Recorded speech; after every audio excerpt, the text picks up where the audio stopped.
Hi, I'm Ellen from the Chili Dog.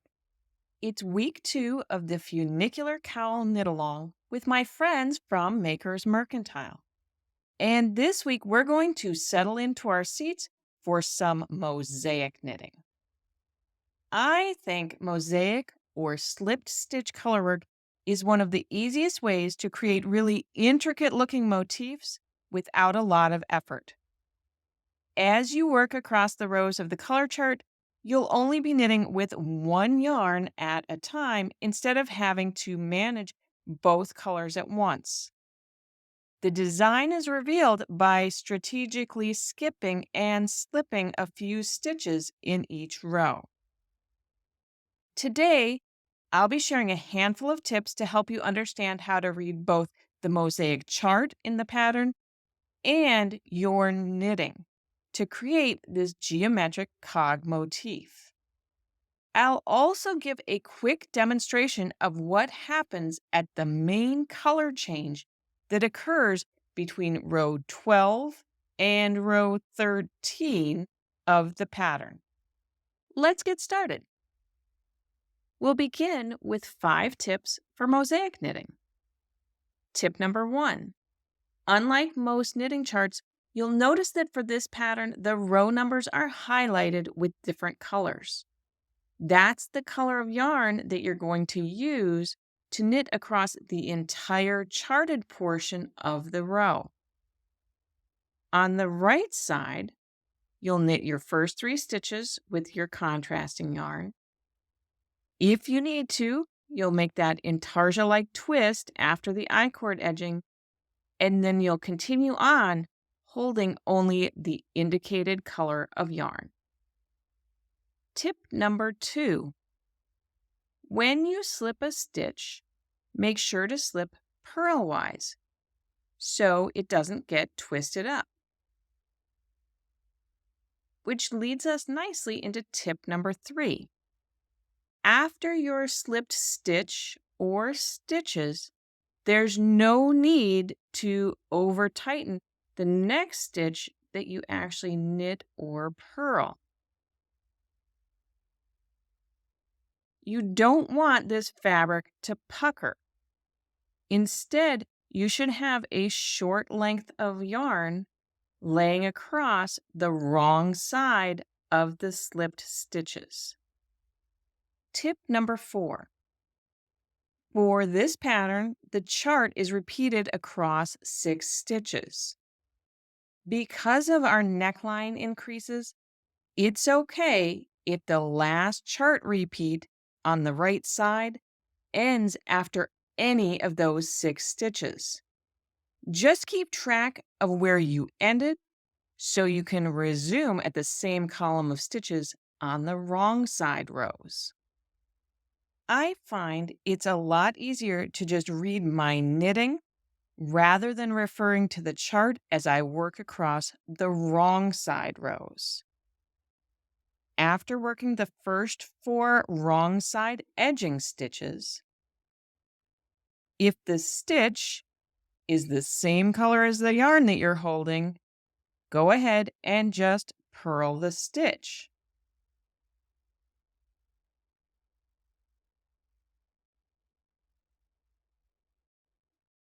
If the stitch is not the same color as the yarn that you're holding, simply slip the stitch purlwise. And again, after your slip stitches, make sure not to pull the yarn of that next stitch too tightly. You don't want things to pucker. Just lay across the slipped stitches. As I admitted in week 1, I don't enjoy weaving in yarn tails.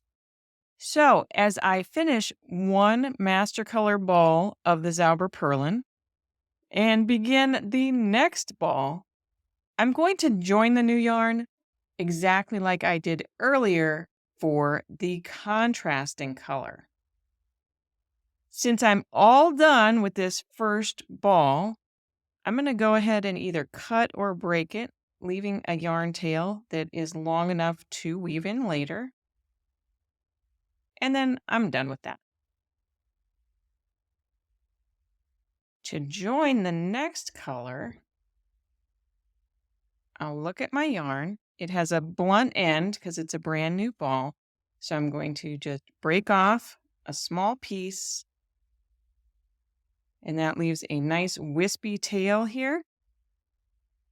I'll thread that yarn onto my yarn needle.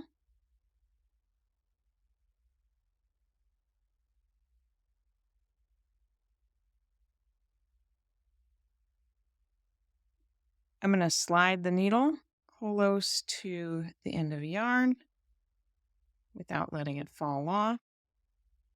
And then I'm just going to do a little running stitch and go down and up, down and up through the main color yarn.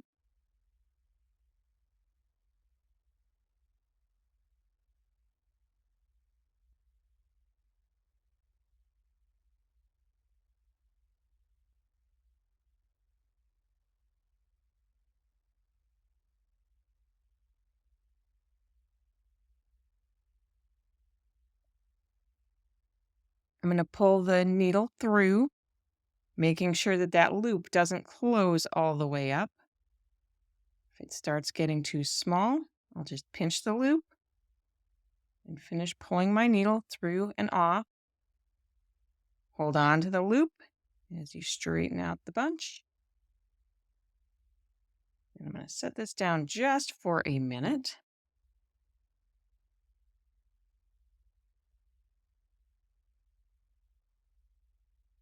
I will knit my first 3 contrasting stitches.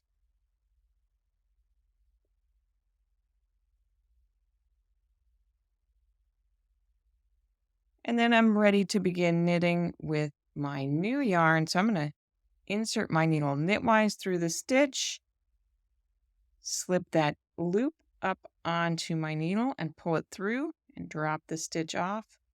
I'll be able to tighten this loop up later when I weave things in because this is just a loose yarn tail, so don't panic if that first stitch is too big. And then just continue on working with my new master color yarn. As I begin my next right side row, I have my ball of my new main color yarn, which I'm just going to hold out of the way for now. I have the tail of the old main color yarn and my contrasting yarn. At the beginning of this row, I like to trap the yarn tail one last time before it gets woven in. So before I knit these first 3 contrasting stitches, I'm going to pass the contrasting yarn over the tail, then under the tail,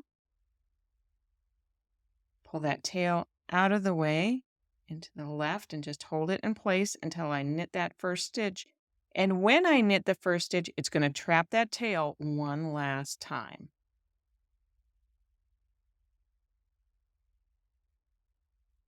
After the tail is trapped, I can continue knitting the row as expected. And I will usually weave in this yarn tail as soon as I can so that at the end of my project, I'm not left with tons of tails to weave in. I hope you enjoyed the sights during today's Funicular Cowl lesson. If you have any questions during the knit-along or want to share your progress and cheer on our other knitters, head over to the Makers Mercantile group on Ravelry and look for the Funicular Cowl KAL discussion thread. Until we stitch again, happy knitting!